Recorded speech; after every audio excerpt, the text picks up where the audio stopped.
রাধে রাধে। সকল বৈষ্ণব ভক্তবৃন্দের চরণে কোটি কোটি প্রণাম। চলুন আজকে আপনাদের সকলকে একটা সত্য বাস্তবতার মুখোমুখি দাঁড় করাই।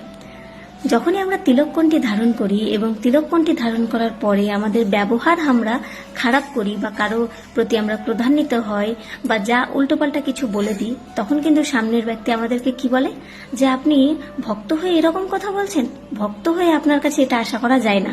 আর এই কথা শোনার পর আমরা আরো বেশি ক্রোধান্বিত হয়ে যাই।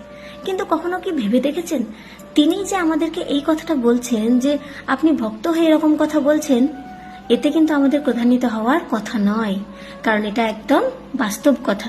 সত্যি তো, আমরা যদি ভক্ত তাহলে ভক্তের অবশ্যই একটা গুণ আমাদের মধ্যে আছে, এবং যখন আমরা ভক্তিপথে অগ্রসর হই বা ভক্তির যে চিহ্ন আমরা ধারণ করি, তখনই অপর ব্যক্তি বা সাধারণ ব্যক্তিরা জানে যে ইনি যখন ভক্ত, তার মানে ইনার মধ্যে ভক্তের যে সদাচার, ভক্তের যে গুণ, সেটা অবশ্যই আছে।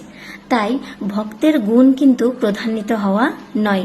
ভক্তের গুণ সর্বদা অপরকে শিক্ষা দেওয়া, সেটা শান্ত মেজাজে, কখনো ক্রোধান্বিত হয়ে নয়। আর সর্বদা আমাদেরকে মহাপ্রভু বলেছেন যে ভক্তের যে সদাচার, সেই গুণ আমাদের মধ্যে বর্তমান রাখতে হবে, এবং একজন ভক্তের গুণ কেমন হওয়া উচিত সেই শিক্ষা কিন্তু আমাদেরকে মহাপ্রভু দিয়েছেন শিক্ষা অষ্টকমে। তিনি আমাদেরকে এখানে বলেছেন, ত্রিনাদপি শুনিচেন তরোরিব সহিষ্ণুনা অমানিনা মানদেন কীর্তনিয়া সদা হরি।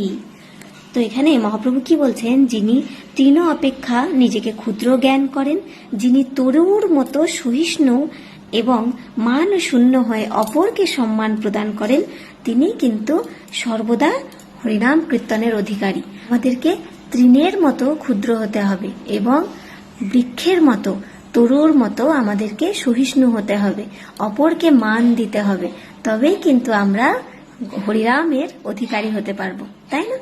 তো আমরা সর্বদা চেষ্টা করব যে আমাদের মধ্যে যে ভক্তির গুণ আছে, যে ভক্তের গুণ আমাদের মধ্যে থাকা উচিত, সেই গুণ অপরকে প্রদর্শন করানোর, ক্রোধ না। রাধে রাধে।